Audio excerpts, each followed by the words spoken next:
Pokazat ću vam legendarno biće, izgubljeno u vremenu. Ni majmun, ni čovek, već Gorostas, nazivan raznim imenima. Zapravo zovem se Suzana. Suzana? Da, Suzana. To je žensko ime. Da, tačno. Pa pristaje ti.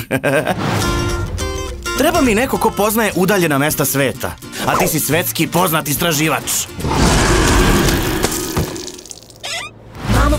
Šta ti tačno želiš od mene? Usamljen sam. Ja sam posljednji od svoje vrste. Ali, na drugoj strani sveta kažu da postoji to biće. Jeti? Mislim da su ti Jeti i moji rođaci. Hoćeš da me povedeš tamo? Ja ti dajem svoju reč. U redu? Koju? Šta? Koju reč? To je samo figurativno. Zvuči dobro, a koja?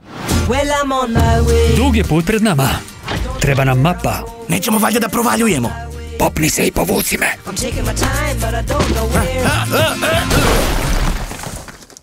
Bravo. Hvala!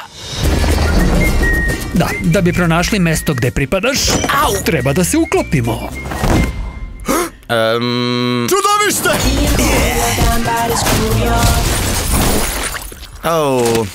Ovdje će baš da vuče promaja.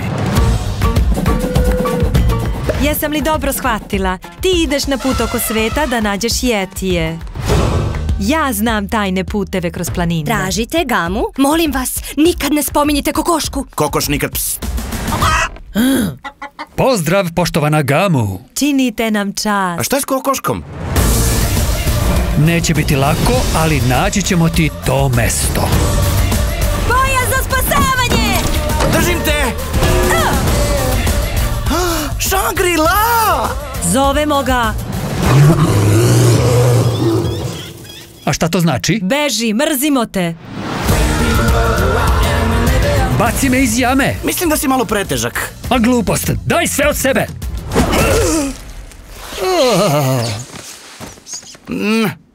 Ne znam tačno ko je kriv. Ajmo opet!